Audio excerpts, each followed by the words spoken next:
کہ اللہ تعالیٰ کی رضا اور پاکی حاصل کرنے کے لیے وضو کر رہا ہوں۔ اس کے بعد دونوں ہاتھوں کو صحیح سے یہ ہاتھوں کے گٹوں تک جو ہے دھو لیں گے۔ اس کے بعد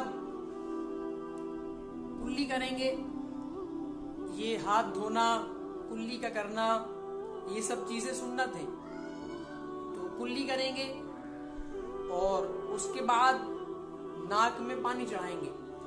کلی کا کرنا اس طرح سے پایا جائے گا کہ پانی منہ کے ہر عضو اندر جو ہے زبان کے نیچے، دانتوں کی جو سوراخ، دانتوں کا جو گیپ ہوتا ہے اس میں، مسوڑوں کے پیچھے، ہونٹوں کے اوپر، نیچے والے ہونٹ کے نیچے، اوپر والے ہونٹ کے اوپر، سب میں جو ہے پانی کا بہ جانا ضروری ہے۔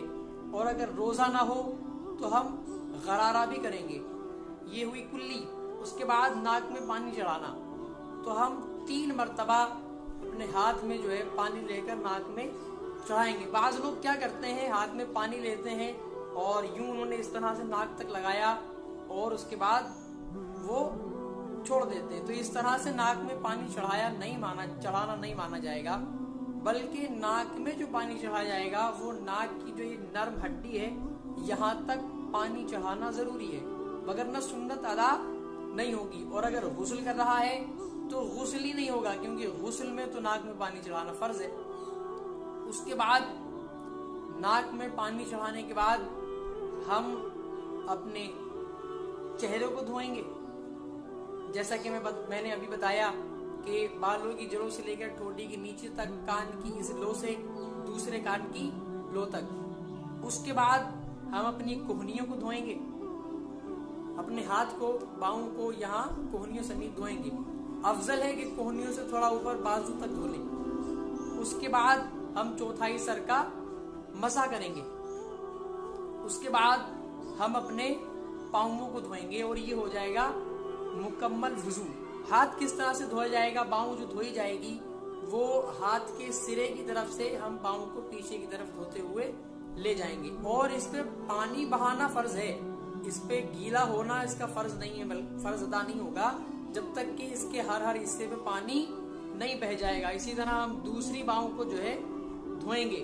اس کے بعد چوتھائی سر کا مسح کریں گے، اور مسح کرنے کا طریقہ یہ ہے کہ ہم اپنے ہاتھ کو تھوڑے سے پانی سے تر کرنے کے بعد اپنی انگلیوں کو اس طرح سے لیں گے، اور اس کے بعد ہم اس طرح سے مسح کرتے ہوئے چلے جائیں گے۔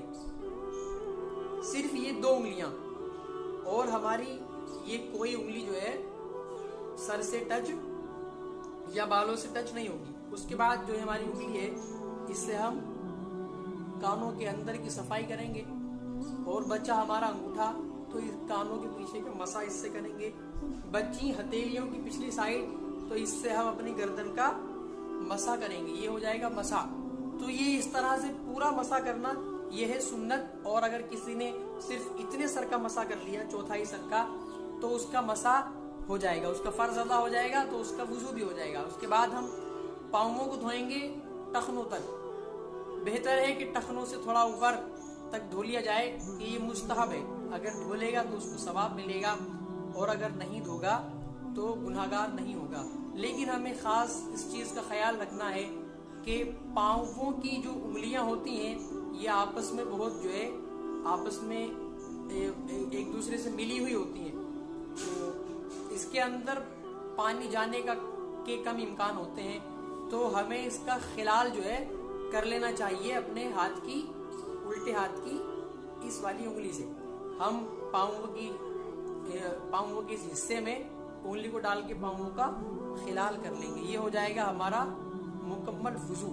تو انشاءاللہ ہم بہتر وضو جب کریں گے، کامل وضو کریں گے، تو اس کے بعد کامل وضو کے بعد عبادتیں کرنے میں مزہ آئے گا، لذتیں سبحان اللہ پیدا ہوں گی۔ لیکن اگر ہمارا وضو ہی صحیح نہیں ہوگا تو نماز نہیں ہوگی۔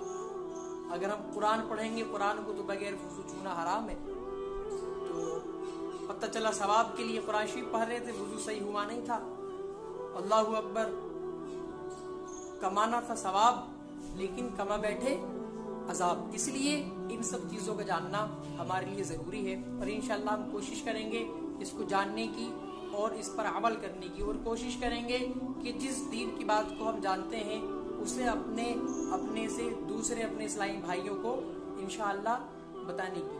تو آج کے لیے اتنا ہی۔ السلام علیکم ورحمۃ اللہ وبرکاتہ۔